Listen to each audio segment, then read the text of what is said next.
Oh, yeah! What's going on, ladies and gentlemen? Welcome back to The Fringe. Just over the weekend, Tucker Carlson sat down with Kyle Kemper, Justin Trudeau's half-brother. Now, it's important to remember he's a half-brother because we all know who Justin's real father is.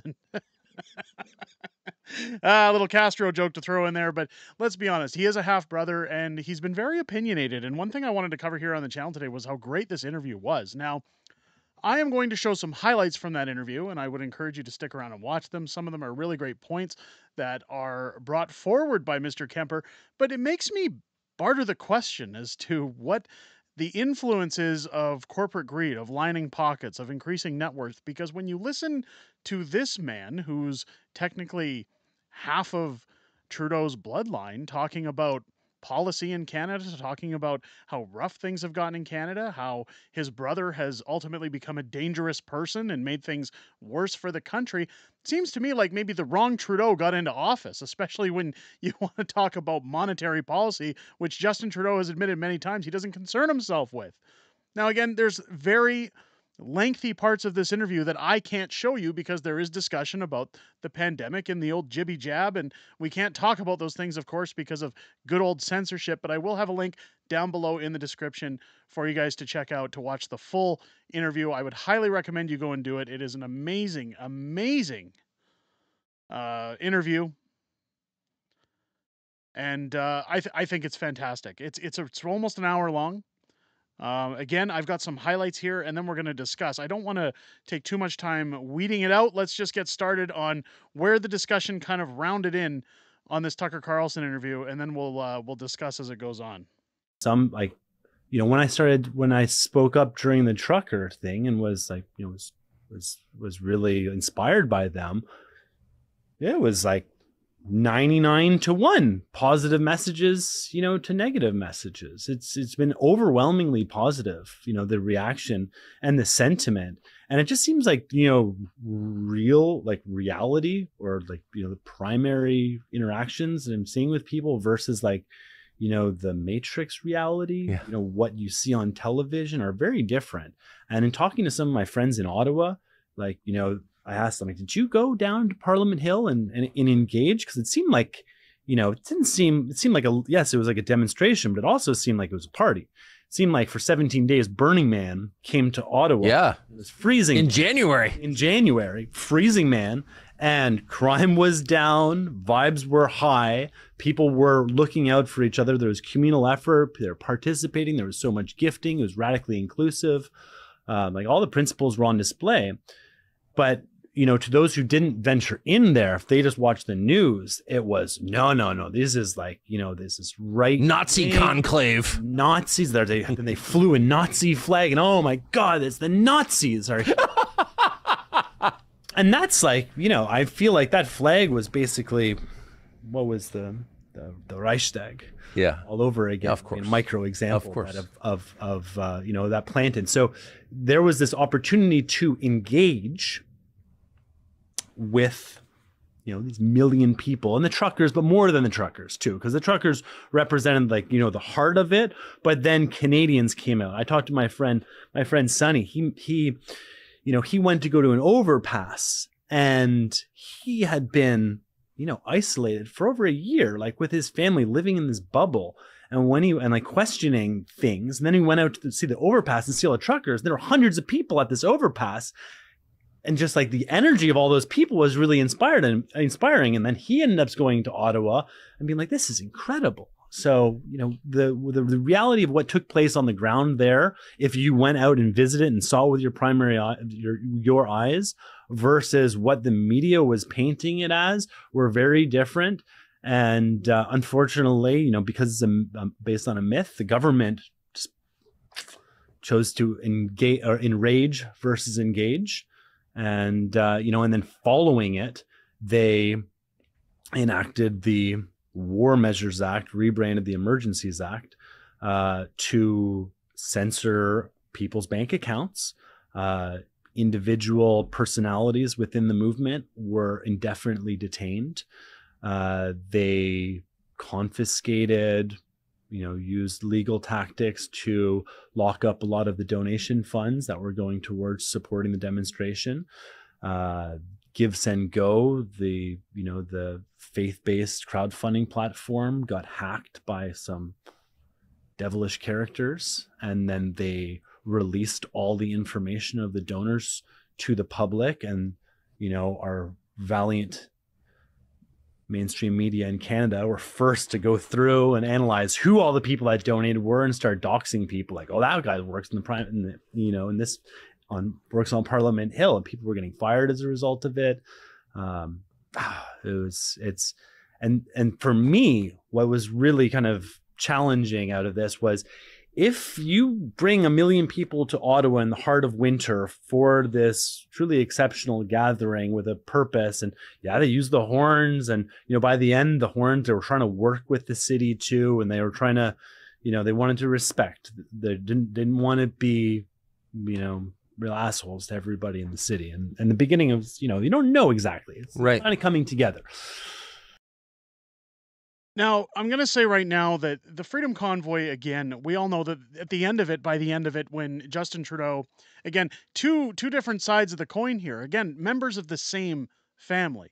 One understands, the other doesn't. One wanted to engage, the other wanted to hide under their blankets. It was a witch hunt by the end of it. Freezing bank accounts, doxing Canadians, saying this person loses their job. Officers who supported the Freedom Convoy and donated $10 to the Give, Send, Go were fired from their positions. People essentially drawn and quartered by cancel culture for helping out in a time that was unprecedented in Canada, one that we probably will never see on that level or the likes of again. I just thought this was a great way to start showing the clips of this interview, because it really shows the separation between the dictator like Trudeau that we have running our country versus somebody in his family that actually has a couple of brain cells. I don't know, maybe Kemper took the lot of them. But they talk a little bit here about how the relationship strains between their mother, Margaret, because that is the family member that they share. And a lot of the discussion that he wants to take place again is night and day as to what is such a radical difference between the two in terms of viewpoints. Again, I'll probably always say it. I think the wrong Trudeau got into office.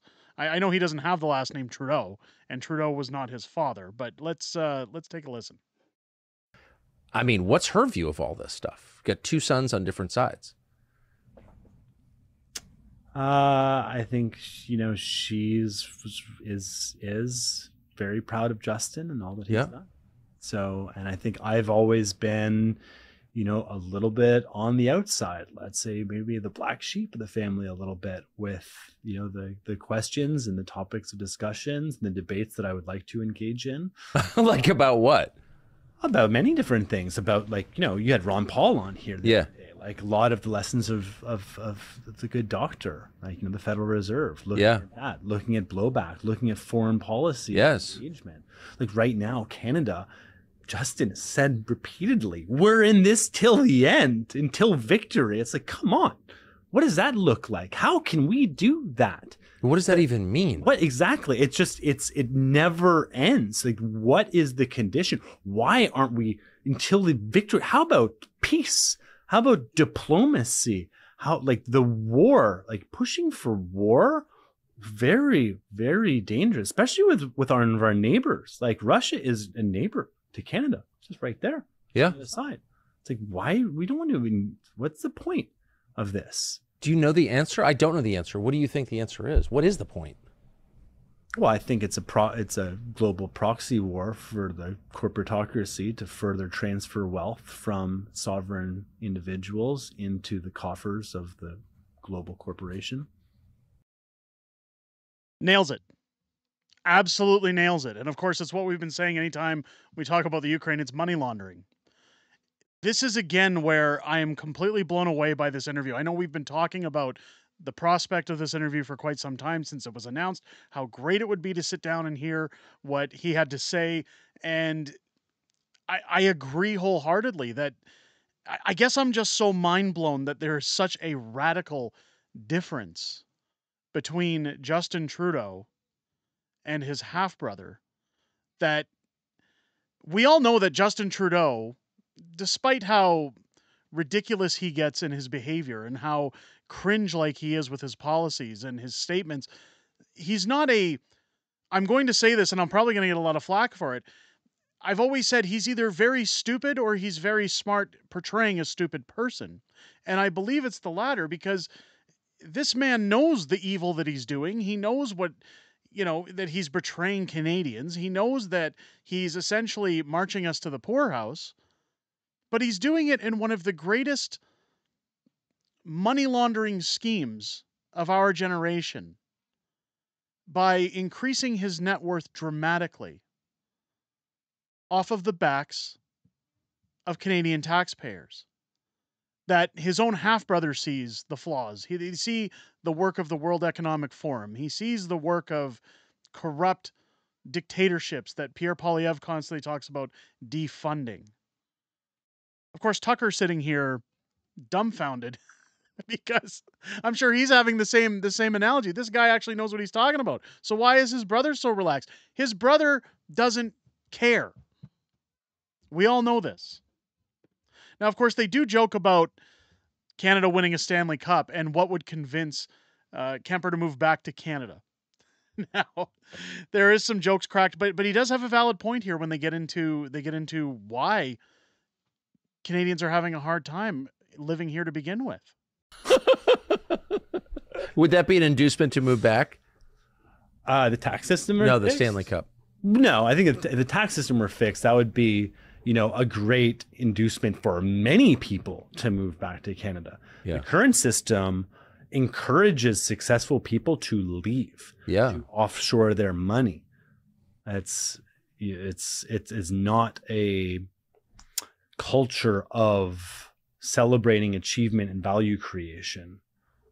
No, it's a culture of crushing the different. Yeah, and taxing and rules and more laws, regulations, bylaw, provincial, federal, just keep on adding. And there's a challenge in repealing these or cleaning it up. So I feel like we're at the point where what can you do? And like I mentioned before, the systems have changed. So I think it's time, for an open conversation about how things can change.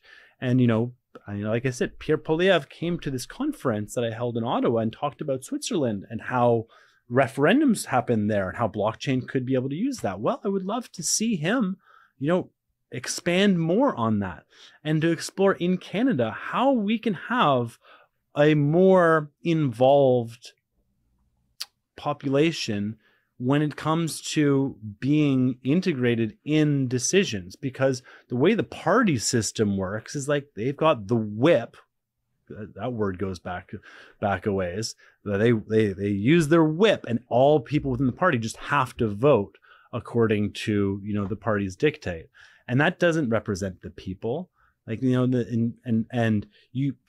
Honestly, so many politicians get elected as representatives for a given space on certain promises, but then there's no accountability to uphold those promises. And, if you don't follow through with them, there's nothing you can do. Again, very based. I know people don't like using that word. People say, the word's overused. But again, this is, I keep coming back to it, night and day over what we hear from Justin Trudeau. Very aware, very, very explanatory about how broken our system is. Now, when he talks about how it's not benefiting Canadians, it's encouraging them to leave. We talk about Trudeau's capital gains tax and how money is actually leaving the country. It's encouraging anybody who holds stock value in this country to essentially invest their stock in other countries and other offices and other companies or holdings, because Canada just is not the place to do that right now, because you're going to be taxed to death. You're going to be charged out the window, out the wazoo. But he also brings up the uniparty, the uniparty system. And again, how he says they crack the whip. They essentially run the show. Now, what he proposes here about more citizen involvement in terms of the rules, I'm fully behind. The question is how do you get that? How do we get to that point? It's trying times in Canada. I can't, like, say what you want about Tucker. I think he's fantastic. I love his interviews. I love how down to earth Tucker Carlson is. But after watching the entire, again, 50 minutes of this interview, I am completely blown away at the mindset and rhetoric used by Kyle Kemper in this interview. Again, I'll encourage you to go and watch. But I want to end off at this last clip talking about lifestyle, talking about where we go from here when it comes to forever wars, when it talks about the Ukraine, when it talks about how we fix Canada and stop giving money out and doling it out. Let's move forward. I mean, I personally think there's a spiritual component to all of this. So there's maybe the supreme leader of it, but I assume business interests are business interest. Yeah, I use the word the corporatocracy. Yeah, like, you know, their profits, you know, come from, like, you look at the pharmaceutical industry, like, and the profits reaped out of, you know, the COVID scenario. You know, it's just one example. Or the military industrial complex and the money and the profits reaped out of war. And you can. But Canada's gotten so much poorer. I didn't go for a few years because of COVID, and we were just there this winter. And it's a poorer country. It's just much more expensive, and people's standard of living is dropping. I think that's fair to say, right? So how could well, it's also true in the United States.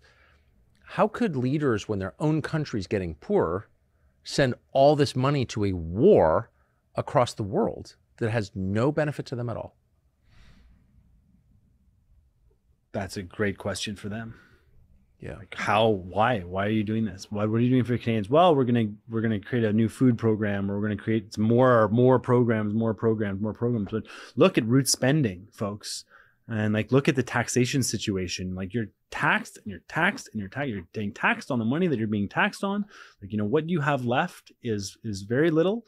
And then you look at the cost of housing, the cost of living, it's unsustainable. And then there's also, like, you know, a culture. I saw an article, you know, it's kind of like explaining, like, wow, there's, like, you know, over 100,000 people in the government making more than $100,000 a year. And it's like, well, I mean, when you factor in inflation, like, $100,000 is not what it used to be. Like, you're basically, if you've got a family, like, you're not thriving at $100,000 a year. Like, and same in America. And they want to, and, you know, I spent a lot of time working in the financial industry too. It used to be like, you know, remember the $10,000? You have more than $10,000 in cash? Well, it's been that way for like 50 years, $10,000 in cash.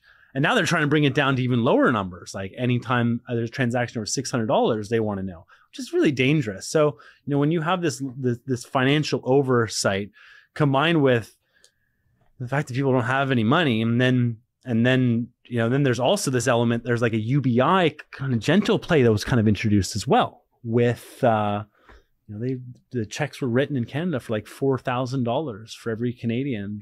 That's UBI. It's UBI, and it's just blanket given out. It's not like there was like a request. Wouldn't people like who are like desperately needing help have a way to ask for help? No, it's just like blanket welfare. Really ineffective system, and ultimately it is going to drive more inflation, which will drive higher costs for everybody. What's quite effective. Again, a very based interview, very down to earth interview. Kemper hitting it out of the park, completely destroying Justin Trudeau.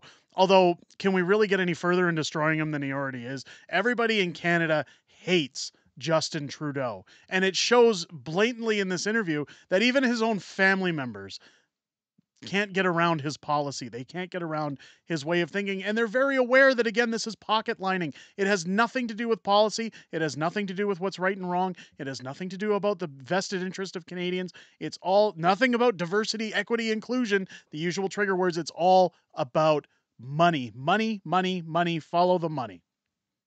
Again, I will have a link down below in the description.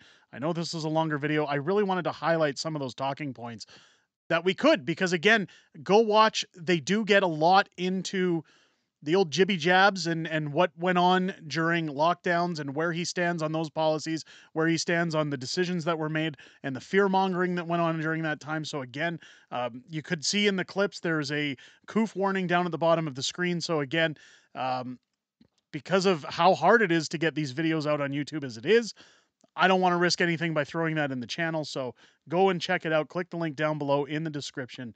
Again, fantastic interview. Tucker nailed it. Kemper nailed it.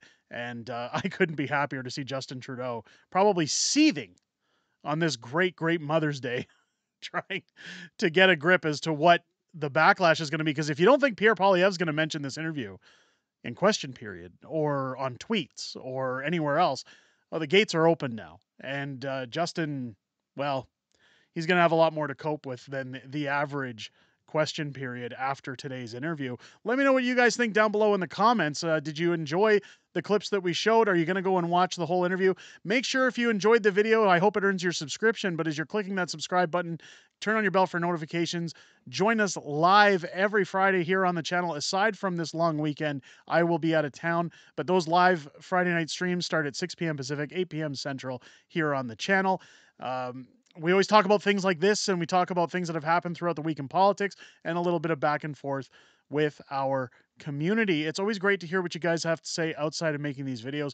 Please make sure as you're walking out, leave a thumbs up and a comment in the video. It helps push us out in the algorithm. It helps tell YouTube that, hey, people are enjoying this video. You should go and check it out. And it gets past those pesky YouTube censors that have lately been throttling the hell out of any video that this channel is putting out. They just do not want us talking negative about Captain Socks. So make sure you get those in there. It really helps the channel, ladies and gentlemen. I hope you guys enjoyed this video and have a great rest of your weekend. I'll catch you on the next one.